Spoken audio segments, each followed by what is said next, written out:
Oi pessoal, estamos de volta para mais um vídeo para explicar aqui como resolver ou a possível resolução, uma vez que é um caso hipotético de um caso clínico. Para o nosso caso clínico de hoje, temos aqui a senhora D. Carlota Torres, é costureira, tem 45 anos, pesa 74,9 kg e foi enviada à consulta de nutrição pelo médico de família para orientação para plano alimentar ou orientação de um plano alimentar, tanto faz. Faz natação 2 vezes por semana, das 19 às 20 horas, ou seja, uma hora em cada dia, em 2 vezes por semana. Então, como possível resolução, nós vamos apresentar aqui uma forma diferente de resolução hoje. Primeiro ponto de resolução, como foi explicado nas primeiras aulas, temos aqui a identificação do paciente, que encontramos dados como o nome, que é D. Carlota Torres, não senhor, é D. Carlota Torres. Senhora não é o nome dela. Segundo, temos aqui a profissão, que é costureira. Terceiro, temos a idade. A idade temos aqui 45 anos e o gênero, que é, uma vez que a senhora é feminino. No segundo ponto, temos aqui por que procurou a consulta de nutrição. O próprio texto descreve, foi enviada a consulta de nutrição pelo médico de família. Ou seja, é uma recomendação do médico de família para procurar um nutricionista para ajudar na elaboração de um plano alimentar. No terceiro ponto, temos aqui o diagnóstico nutricional. Deixa eu só cabelar um pouco. O terceiro ponto, diagnóstico nutricional. Depois, temos aqui análise bioquímica e mais outros componentes.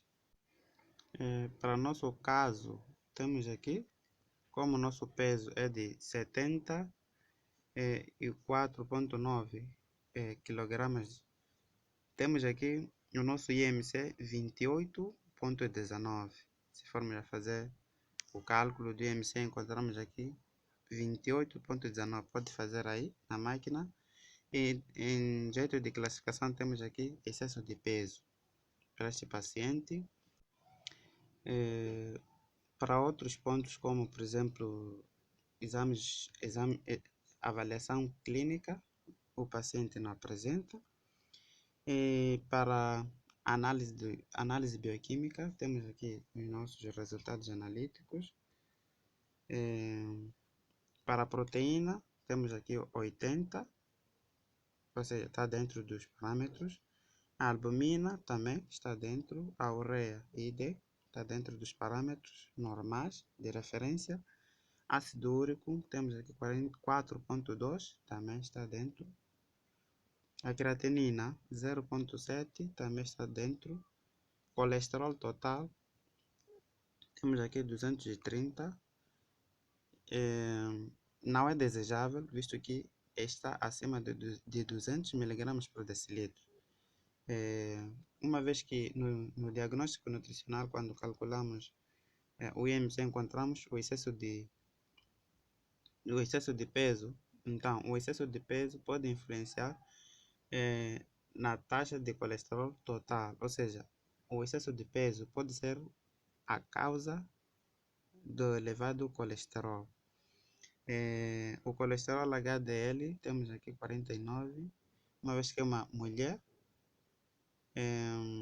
O normal é 50 mg, acima de 50 então está baixo. O colesterol LDL, se formos a ver aqui, não tem dados. Então, é necessário determinar para obter o valor de colesterol LDL uma vez que não foi apresentado aqui nos resultados analíticos, e temos uma forma para resolver, que é a equação de Fredewald, que para determinar o colesterol LDL em miligramas por decilitro é necessário subtrair o colesterol total menos o resultado entre HDL mais triglicerídeos dividido por 5. Depois vamos vamos demonstrar como é possível calcular isso. E temos aqui a condição necessária para usar essa fórmula. Deve ser usada se não deve ser, ou seja, não devemos usar quando o triglicerídeo for acima de 400 mg por decilitro. Então, só para voltar aqui, temos aqui na análise bioquímica, triglicerídeos 168, 168, temos aqui suspeito por estar acima de 150, mas não é elevado, por não estar no intervalo de 200 mg por decilitro. E temos aqui a glicemia 85, que se formos a comparar está dentro dos parâmetros de referência. Outro ponto para analisar é a história alimentar do paciente. A história alimentar mostra que o paciente levanta às 7h30 e dorme às 23h30. E faz o pequeno almoço às 7h45. Ao todo faz 6 refeições, que é um dado muito importante, visto que é recomendado maior ou igual a 3 refeições por dia. Temos como alimentos preferidos quase todos. Não apresenta aqui um alimento preferido. É isso. E, por exemplo, aqui no pequeno almoço, um pão com manteiga, um café, são, né, alguma descrição da história alimentar do paciente. E em relação a outro ponto, é a conduta nutricional, se formos a ver, eu acho que é isso. A conduta nutricional, por exemplo, para a gordura, deve ser de 25 a 35%. Nos pais, deve ter abaixo de 7% para ácidos gordos saturados, 20%, menor ou igual a 20% para ácidos gordos monoinsaturados e menor ou igual a 10% para ácidos gordos poliinsaturados. O colesterol em miligramas deve ser abaixo de 200, em proteínas aproximadamente 15%, e os hidratos de carbono devem ser de 50% a 60%. Isso segundo a ATP3 2000. Então, segundo aqui nosso roteiro, depois da conduta nutricional, temos aqui medicamentos em uso, que para o nosso caso não existe nenhum medicamento em uso. E temos aqui antecedentes e objetivos de tratamento como sendo a seguir. Então, como apresenta aqui no nosso caso, em termos de antecedentes pessoais, temos aqui excesso de peso nas 2 estações.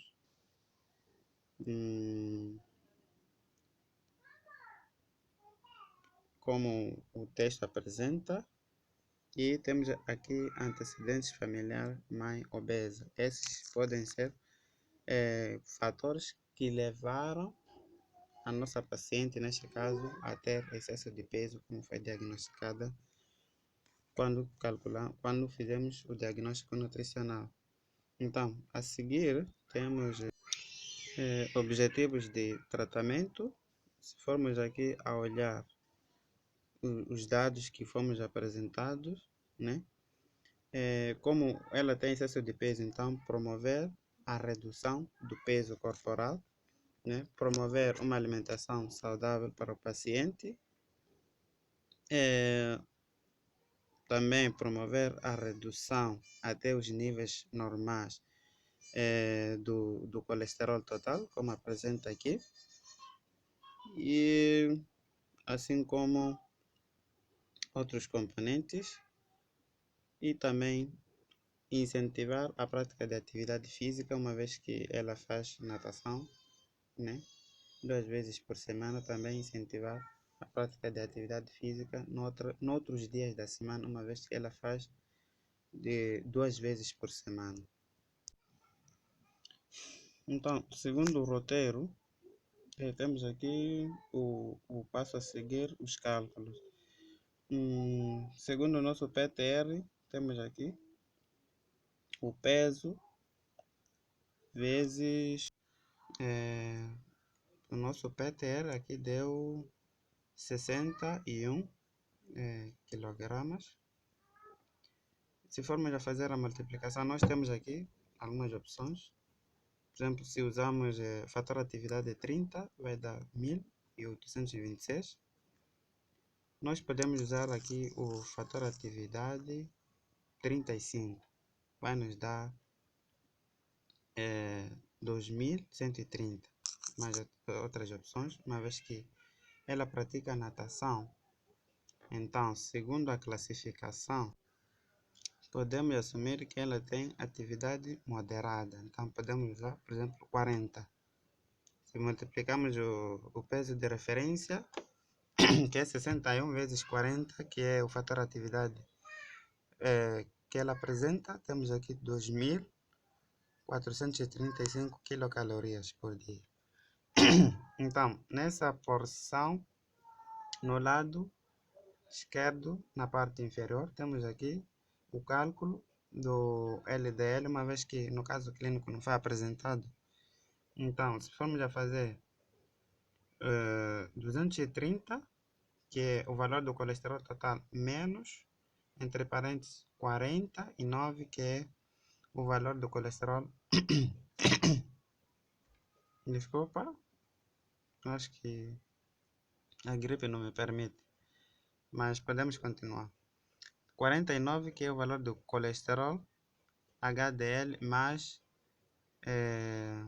entre parênteses, curvos, 168, que é o valor de triglicerídeos, dividido por 5. Ao todo, o LDL é igual a 147,4 miligramas por decilitro. Esse resultado, se compararmos com os resultados analíticos, os resultados de referência, está acima, uma vez que o normal deve ser menor que 130 miligramas por decilitro, segundo os dados analíticos do caso clínico. Então, como vimos ali na conduta nutricional, devemos calcular em função desses dados aqui de distribuição de macronutrientes neste lado direito, na porção, na parte inferior do lado direito. Depois temos aqui, deixa só eu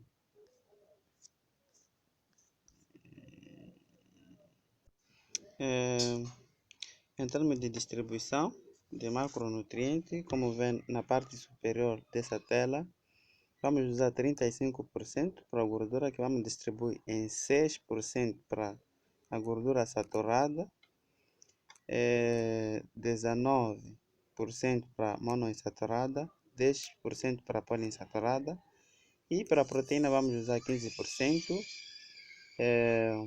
mais 50% para hidratos de carbono. Lembrando que a soma das percentagens dos macronutrientes deve dar 100. Então, 35 mais 15 dá 50, mais 50, 100%. Lembrando que estamos a usar como exemplo o 1800, que é a energia obtida a partir da multiplicação do PTR e fator atividade 30. Só para mostrar um exemplo, né? Temos aqui as nossas doses. só para esboçar aqui, ser mais fácil. Escolhemos aqui uma dose para leite meio gordo, 5 para vegetais B, uma vez que é recomendado o consumo de 5 e 3 doses para fruta. Então, uma dose de leite magro fornece 7 gramas de proteína. Então, uma vezes 7 é 7. Assim sucessivamente multiplicamos para a parte de gordura, a parte de hidratos de carbono e energia, né? Visto que uma dose e uma dose fornece 160 vezes 1 é igual a 160. Para vegetais B, o cálculo é o mesmo, né? Multiplicamos as doses atribuídas vezes a quantidade de proteínas fornecidas por uma dose do mesmo alimento, neste caso, os vegetais B. Neste caso aqui deu 10. Frutas não fornece proteínas, por isso que aqui é 0. E não fornece gordura, apenas fornece 10%, aliás 10 gramas de hidratos de carbono. Por isso, quando multiplicamos 3 vezes 10 dá 30 e fornece 50 quilocalorias. Então, 50 vezes 3 dá 150 nessa fila de fruta. Então, esse cálculo é aplicado para todos. Para determinar, por exemplo, o grupo de pão, é necessário, né, determinar a quantidade total de hidratos de carbono fornecida pelo último subtotal. Neste caso, se a gente somar nesse grupo de hidratos de carbono 12 mais 25 mais 30, dá 67. Na distribuição, obtemos aqui 225 como sendo a quantidade de hidratos de carbono que deve ser ingerida. Então, se a gente faz a subtração entre 225, que é a quantidade de hidratos de carbono que deve ser ingerida, obtida na distribuição de macronutrientes, menos 67, né? Que é o último subtotal. Então, vamos ter aqui como resultado 158. 158 dividido por 15, que é a quantidade de hidratos de carbono fornecida por uma dose, vamos ter aqui o valor final 10,5. 10,5, né? Podemos arredondar ou podemos manter o 10. Por exemplo, para o nosso caso, deixamos aqui 10. Então, distribuímos 6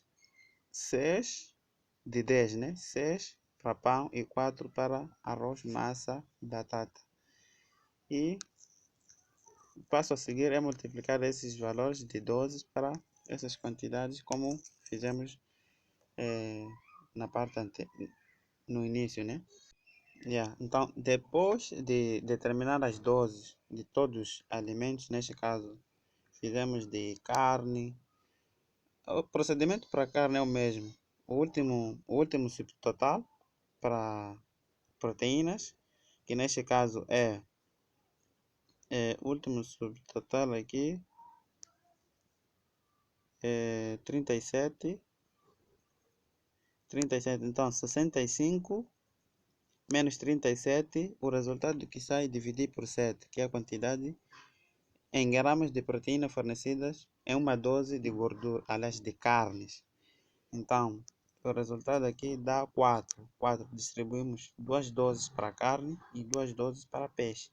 Daí, multiplica, por exemplo, aqui multiplicamos 2 vezes 7. O 7 é a quantidade em gramas de proteína fornecida por uma dose de carne e equivalentes. Então, 2 vezes 7, 14. Assim sucessivamente, multiplicamos para todos e fizemos o mesmo cálculo para determinar as doses de gordura, que neste caso saiu 11. 11 distribuímos 3 para óleos alimentares e 8 para azeite. Azeite é mais recomendado, né? Então, E porque óleos alimentares fornece mais gordura. Então, aumentamos as doses para o azeite e reduzimos para o óleo alimentar. E levamos essas doses, distribuímos aqui, como vê aqui no total, e fizemos a distribuição. Neste caso, dependendo, né, podemos escolher 6 refeições ou 7. Por exemplo, neste caso aqui são 7 refeições. E fazemos a distribuição e levamos essas distribuições, por exemplo, 0,5 dose de leite para fazer o plano alimentar. Como exemplo aqui, o plano alimentar, temos aqui, em função daquilo que calculamos, né? Temos aqui nosso exemplo do plano alimentar, podem apreciar. Temos aqui outra parte com todas as refeições do dia e no final temos aqui as recomendações, temos conselhos úteis e alimentos proibidos. Podem apreciar com mais calma, é só pausar o vídeo e apreciar. E sem mais delongas, termino por aqui e nos vemos no próximo vídeo.